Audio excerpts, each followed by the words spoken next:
Tinatanong ng lalaki na celebrity ba siya, ang mga tao ay nagtitipo na sa paligid, sumagot naman ang lalaki na oo, Mr. Superstar siya sa laro ng Satisfy. Sinasabi ng nakadilaw na lalaki na ano ang ginagawa ng tao na katulad niya sa anak ng may-ari ng tindahan ng gulay. Narinig niya na bumili ang anak nila ng mamahaling na kotse, kahit wala itong trabaho. Nagulat naman ang isang lalaki at sinasabi nito na ano, kotse ni Yang Woo ba yun? Sobrang yaman ni Yura. Maaaring may kaugnay ito, siya si Sihi tama, ang munting kapatid ni Yang Woo. Hindi siya pinagpapaliban ng gorgeous na superstar na yan. Sinasabi ni Sihi na dumating ang taong katulad niya para makita ang kapatid niya. Para saan, gagamitin niya daw ba siya sa mga sketchy na bagay? Paano niya nakilala ang kapatid niya? Sumagot naman si Yura na nakita niya si Yang Woo sa Satisfy. Close daw sila sa laro, lovers sila sa short while. Nagulat at napraning si Sihi sa narinig nito na lovers sila. At sa isip-isip nito na lovers, kasama ang kanyang kapatid. At naglalaro, anong ibig sabihin niyan, parang sport ba? Pero sa dictionary, ang pag-ibig ay isang relasyon kung saan ang kapwa parties ay nagmamahalan at miss ang isa't isa pero kahit na. Okay na ba talaga ang kuya niya? Tinatanong ni Yura kung makikita niya ba si Yang Woo ngayon. Sa laro, nakikita nating si Grid na patuloy pa din gumagawa ng equipment sa kanyang smithy, at sa isip-isip nito na ang kanyang orihinal na plano, ay pabutihin ang failure at ang kanyang armor. Ito ay dahil na-realize niya na kahit ang legendary equipment ay kailangan ng enhancement, matapos labanan niya ang Guardian of the Forest, pero hindi niya malaman ang produksyon ng Vantner's Wave Armor, plus, maganda ang stats nito kaya mabibenta niya ito bilang isa sa kanya mga pangunahing produksyon. Nakuha niya rin ang paraan ng produksyon ng libre. Pero may isang problema, ang titig na yan, sinasabi ni Grid na tawagin niya na lang daw siya, kapag tapos na. Kaya kung ano ang kanyang gawin niya muna. Parang bata na sinasabi ni Vantner na gusto niya lang makita ang pagsilang ng kanyang armor. Dapat siyang magdasal, dapat niya daw siyang tulungan sa ganitong paraan. Nagdarasal si Vantner na sana maging legendary ang magagawa ni Grid. At sa isip-isip ni Grid na sobrang pressure yan, pinapaalala niya sa kanya si Cassis noong ginawa niya ang Holy Shields. Tungkol dyan, okay na kaya ang Vatican, wala na siyang balita tungkol sa paghalal ng bagong papa. Mapanganib kung mapanatili nakabukas ang spear ni Isabel. Pero hindi niya na ito problema, tumatawag si Sihi at pinapalabas si Grid. Sinasabi ni Vantner na kung bless niya daw siya ng isang legendary item, biglang nag-log out si Grid at sumisigaw si Vantner at sinasabi nito na tumakas na naman ang asshole na ito. May nag-message sa lahat ng guild members, urgent announcement mula sa guild master. Sinasabi ni Vantner kay Jeshuka, ano daw ba ang nangyayari? Sinasabi ni Jeshuka na magtipon agad sa personal zones. Nag-log out at nagtataka si Grid at sa isip-isip nito na bakit biglang tumawag sa kanya si Sihi. Kailanman hindi siya iniistorbo ni Sihi sa kalagitnaan ng laro niya, simula nang maging stable ang kita niya.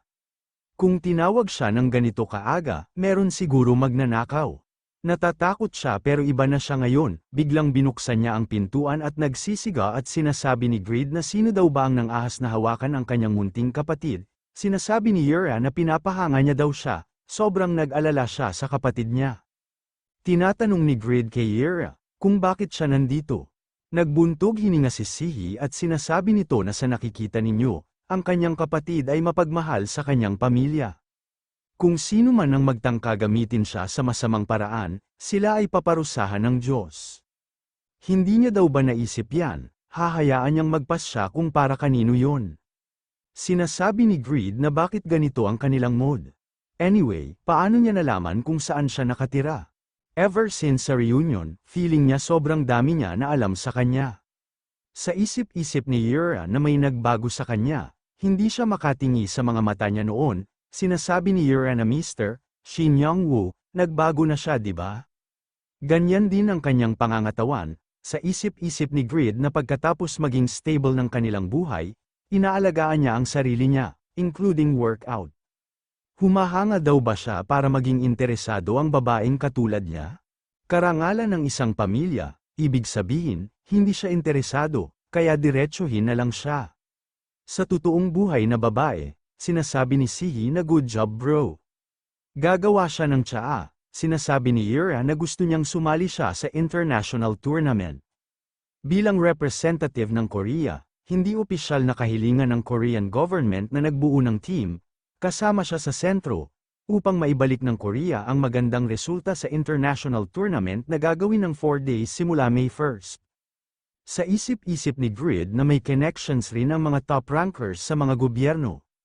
Sinasabi ni Yura na ang Korea reputation bilang isa sa best gaming is an old times tale ngayon. Nais bawiin ng gobyerno ng Korea competitive power sa gaming industry ng mga resulta na nakuha ng Korean team mula sa international tournament na ito. Pero realistically, mahirap, mula sa evaluation na kulang sila sa physical na presence ng mga Korean, kumpara sa mga kanlurang bansa ang nangingibabaw sa media. Sinasabi ni Grid na naiintindihan niya ang sitwasyon, pero bakit siya? Maraming iba pang Korean user, hindi niya daw ba ito minamaliit ng kunti? Sinasabi ni Yura na kasi sigurado siya, na siya ang first epic class changer na hindi pa nabubunyag. Sa isip-isip ni Grid na hindi niya paring nauunawaan na, siya ay bilang epic class changer, dahil daw ba siya ay ayos lang, simula nang tinamaan siya sa kanyang ultimate attack sa Yatan Church. Well, it's reasonable, dahil hindi pa nabubunyag si Euphemia ang unang epic class changer. Sinasabi ni Grid na siyam lang ang event sa international tournament. Isang tao lang ang pwedeng sumali, hanggang 3 events, kaya hindi ba pwede siya na lang ang manalo ng 3 gold medals para sa kanila? At siya ang ikalima sa unified ranking, nag-abot ng tsaa si Sihi at sinasabi nito na kung hindi siya nanliligaw sa kanya para sa mga hindi magandang bagay, maaari siyang bigyan ng tsaa. Nagpasalamat naman dito si Yura, sinasabi ni Yura kay Grid na madali daw yan sabihin, mula sa siyam na events ng tournament. Ang Boss Raid, Labyrinth Breakthrough, Productions, at Treasure Hunt ay hindi niya specialty. At sa kaso ng Pet Marathon, ang mga user na nagmamay-ari ng Wyverns ay magkakaroon ng upper hand, pero walang Korean user na nagmamay-ari ng Wyverns. Tiwala siya sa Siege, pero sa bilang din ng mga tao sa ganitong uri ng laban kaya mahirap para sa Korean team na ang pakay ay ang medal, dahil mababa sila sa kapangyarihan. Nakita ni Yura ang letter sa table at ang nakasulat dito na hindi tanga ang kapatid niya, huwag niya daw siyang maliitin. Sinasabi ni Yura na isang idiot, nagtataka si Grid kung ano daw ang sinasabi ni Yura. Sa isip-isip ni Yura na hindi niya ako masyadong gusto kahit papaano. At sinasabi ni Yura na ang natitira na lang ang PvP pero meron 7 na tao na mas better sa kanya, kaya hindi ito magiging madali. Sinasabi ni Grid na ikalima siya sa unified rankings pero may 7 na mas malakas sa kanya, at dagdag pa dyan, siya ang lingkod ng Yatan. Wala ba siyang natanggap na special powers? Sinasabi ni Yura na ang unified rankings ay official ranking lang, may mga hindi kilala na ranker sa Satisfy, kasama sila, may mga at least 10, kabilang sa mga nag-reveal ng ranker, 1st ranked Fraugle, 2nd ranked Zibble, 3rd ranked Chris, 7th ranked Agnes, 8th ranked Hearn, 11th ranked Bondre, at 15th ranked Hao. Mas malakas sa kanya ang 7 na ito. Sinasabi ni Grid na epic class changer si Agnes kaya understable siya. Pero kahit yung nasa baba sa 8th rank ganyan sila kalakas, sinasabi ni Yura na oo. Mas mababa ang level nila kumpara sa kanya, pero bawat isa sa kanila ay may beastly physical power. Hindi naman sila makalalapit kay Kraugle, si Kraugle ay isang genius, hindi lamang sa pag-unawa at pagkalkula ng mga skill, pagsusuri ng mga pattern at kahinaan, kundi rin sa kanyang pananaw sa daloy ng labanan, efficiency ng kanyang mga pag-atake, kanyang mga tactics sa labanan, isang genius siya na pwedeng purihin. Naniniwala siya na sobrang higit siya sa kanya sa talent sa laro. Kaya kung lahat sila ay malakas, so super useless siya, di ba? Sa isip-isip ni Grid na kahit ano ang physical power ng first rank, hindi niya masabi yun, kapag nakita niya ang kanyang failure. Sinasabi ni Yura na nangako ang gobyerno ng mataas na incentive kung makakakuha sila ng medal. Mahirap na sitwasyon, pero bilang epic class changer, pinapakita kung ano ang kakayahan niya. Sa isip-isip ni Grid na identity reveal is a rule in the official tournaments kaya kung mabubunyag siya ang legendary class changer, ay magiging magulo para sa kanya. Pero sobrang desperado siya nagtatanong, kaya gusto niyang tumulong. Kung may paraan para maiwasan ang exposure, dapat siyang sumali, di ba? Sinasabi ni Grid na sige, sasali siya sa pet marathon. Ang kanyang alaga ay hindi buhay ngunit may sarili siyang kalooban at may walang hanggang health, at dagdag pa dyan, sumusunod ito sa kanya. Sinasabi ni Ira na tinatanggap niya ba ang alok? Salamat, pero isang hindi buhay na pet. Wala pa siyang narinig na ganyan kundi sa top-rated golem na ginawa ng isang magician. Sinasabi ni Grid na parehong lang daw ito, ang mga pets lang daw ba ang mga naglalaban, hanggang sa destination, di ba? Kung yan, pwede siyang manalo, pero may kondisyon siya. Ayaw niyang mag-expose kaya ipapalagay nila na alaga ko ang alaga mo. Obviously, magiging kanya ang incentive para dyan, kung ibibigay niya ang kanyang salita, sa kanya ang gintong medalya. Sinasabi ni Ira na sige, ang hirap maniwala dahil wala pa siyang nakikilala ng ganyan. Sabi niya sasali siya para makabalik siya ng may satisfaction. Sinasabi ni Grid na nagsisinungaling daw ba siya sa buong buhay niya. Umuwi siya at mag-login. Ipapakita niya daw sa kanya. I recommend na mag-login siya mamaya. At tandaan niya yung sinabi niya na babayaran niya ang utang niya sa reunion. At naalala niya ang sinabi ni Ira na basta siya ang pangunahing target ng Yatan Church, battle na hindi maiiwasan. Pero hindi niya daw siya papatayin sa laban. Sinasabi ni Grid na sinabi niya na naman yan. Nasa 40 minuto na simula nang nag-log out siya sa Satisfy, halos 2 oras na simula ngayon, ang Byron Village ay nasa magulo na ng sitwasyon. Sinasabi ni Vantner na ano daw ba yan Jishuka, ano ba yung butas sa inner sanctum ng castle? Sinasabi ng Yatan followers na ito ay isang maliit at kalunos-lunos na lupain na labis na ikinalulungkot para sa kanya kahit na Tapakan, si Malakos ay natalo ng mga walang kwentang mortal na ito. Balak, ika-5 lingkod ng Yatan Church, Niberius. Ika-4 na lingkod ng Yatan Church, dahil sa ika-4 na lingkod ng Diyos na si Niberius at ika-5 na lingkod na si Balak. Sinasabi ni Grid na lumapit ba siya sa kanya noong panahon na nagbabalak umatake ang Yatan Church. Sinasabi ni Ira na mahina na ang kanilang kapangyarihan, pero walang grupo na makakapigil sa Yatan Church sa ngayon. Ito ang tanging paraan para maligtas niya ang kanyang sariling tigapagligtas at isang hindi maiiwasang pagkawala. Nakikiusap ito na intindihin niya sana siya. Sinasabi ni Jishuka na maghanda ang lahat sa labanan, dapat nilang protektahan ang Byron. Tinatanong ni Grid na kung bakit siya pumunta dito habang umaatake ang Yatan Church sa oras na ito. Humingin ng paumanhin si Ira at sinasabi nito na wala siyang ibang choice. Sa isip-isip ni Grid na walang kwenta ang ginawa niya. Hindi daw pwede na ang isang blacksmith na katulad niya ay makasama sa digmaan ng guild. Tinatanong ni Grid ang isang bagay, kung ang sumalakay daw ba ay ang 4th servant at ang 5th servant. May kapangyarihan ba sila na ibigay ang Yatan blessings ng Diyos sa isang tao? Sinasabi ni Ira na maaari lamang gamitin ng 1st servant ang mga advanced skills tulad ng blessings. Mahirap rin ang mag-request sa isang madla na makatanggap ng blessing. Dahil kahit siya ang ika-8 na lingkod, ay hindi pwede. Bakit daw ba gusto niya makakuha ng blessing, kung laban siya sa Yatan Church? Sinasabi ni Grid na sobrang incompetent niya, curious pa siya ngayon.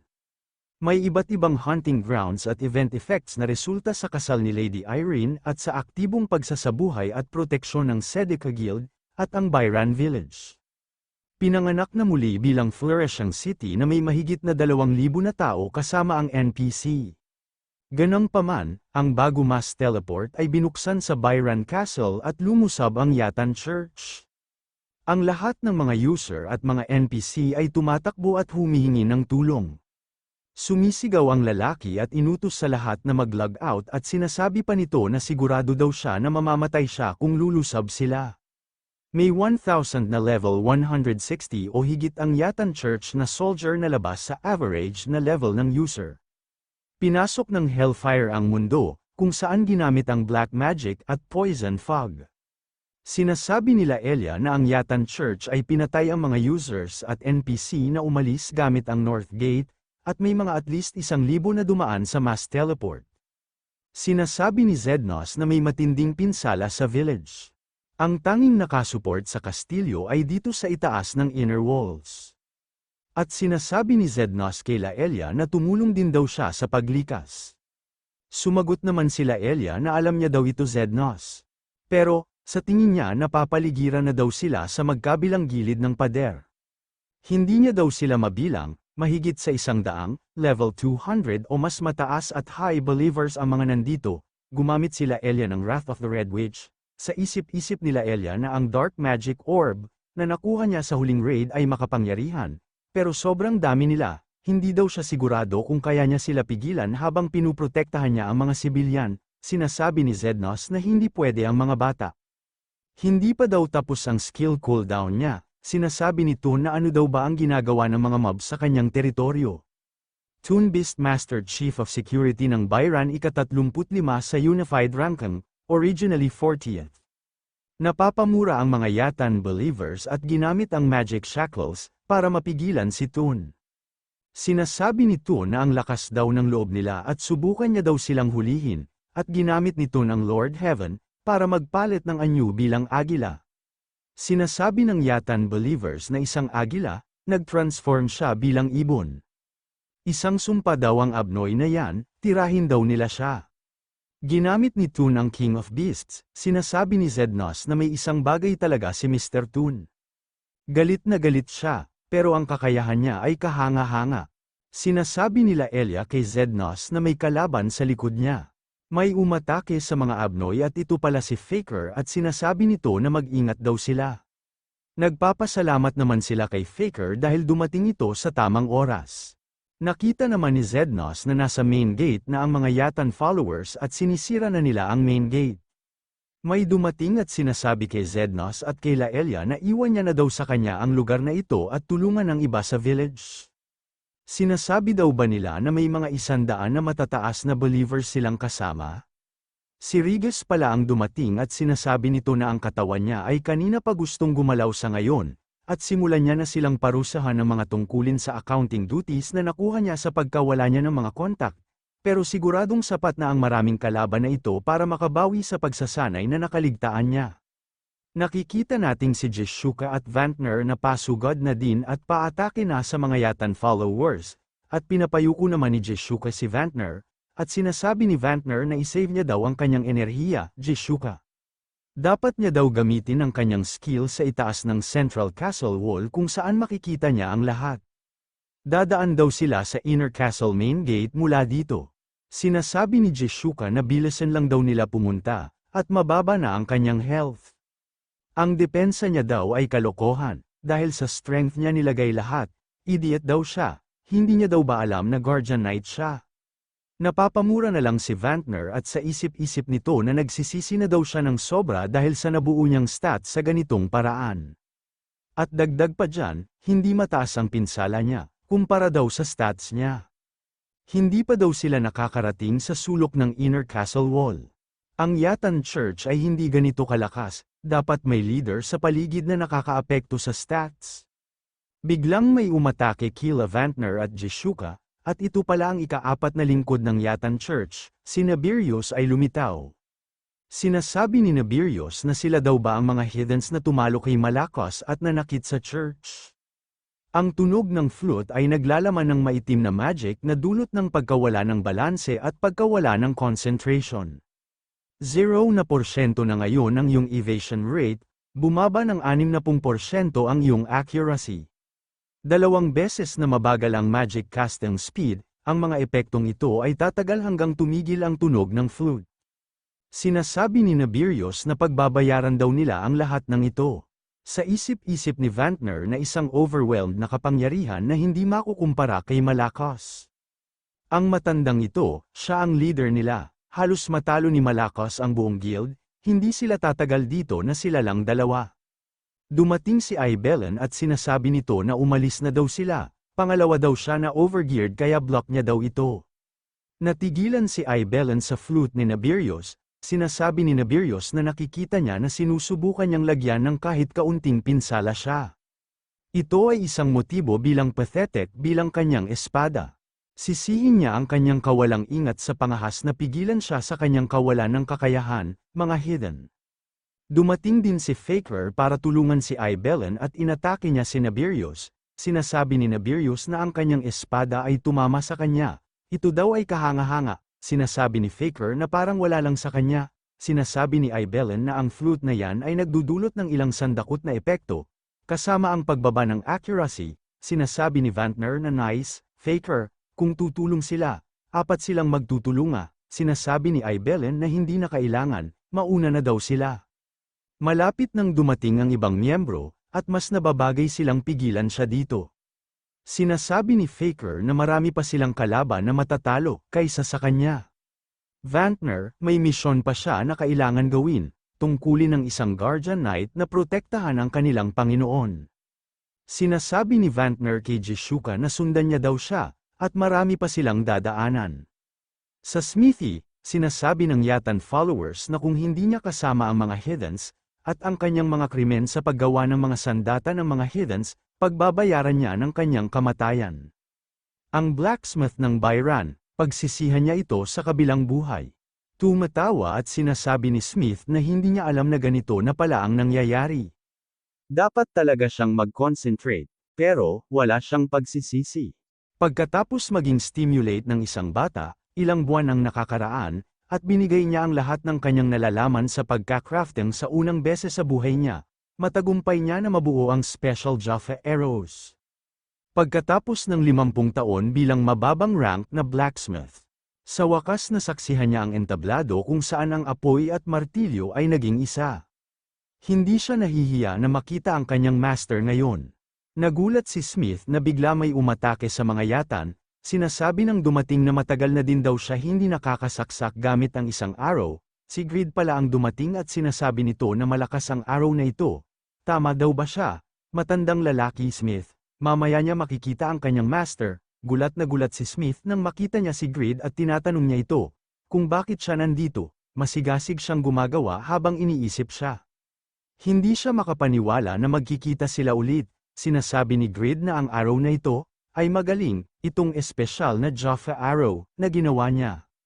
Sobrang kahanga-hanga, sigurado daw siya na isa ito sa pinakamaganda sa lahat. Pagkatapos, matapos ang kaliwanagan sa mga yapak ng kamatayan, Smith, na ngayon ay isang high-rank blacksmith matapos maging all-time low rank.